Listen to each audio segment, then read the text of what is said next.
ফাউন্ডেশনের মহাপরিচালক শাহ মোহাম্মদ আফজালের উদ্বোধনী বক্তব্যের মধ্য দিয়ে শুরু হয় মূল অনুষ্ঠান।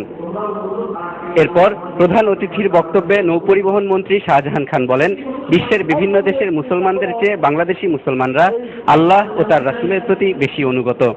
মন্ত্রী দাবি করেন, বঙ্গবন্ধু ও তার কন্যা শেখ হাসিনা ইসলামের মর্যাদা রক্ষায় অনেক কাজ করেছেন। এ সময় ধর্ম নিয়ে রাজনীতির খেলা বন্ধ করতে মুসল্লিদের প্রতি আহ্বানও জানান তিনি। আমাদের নেতা জাতির পিতা বঙ্গবন্ধু শেখ মুজিবুর রহমান তিনি এখানে মদ দিয়ে হারাম করেছিলেন।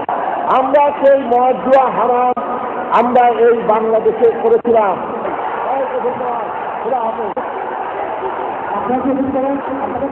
শাহজাহান খানের এমন বক্তব্যে উপস্থিত মুসল্লিদের মধ্যে ছড়িয়ে পড়ে তীব্র ক্ষোভ।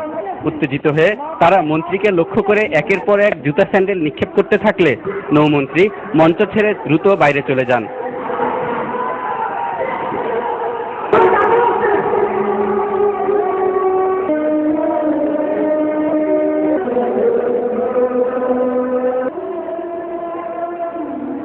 পরে দায়িত্বরত স্বেচ্ছাসেবকদের তৎপরতায় পরিস্থিতি শান্ত হয়। কালহাই রেজা, ইসলামিক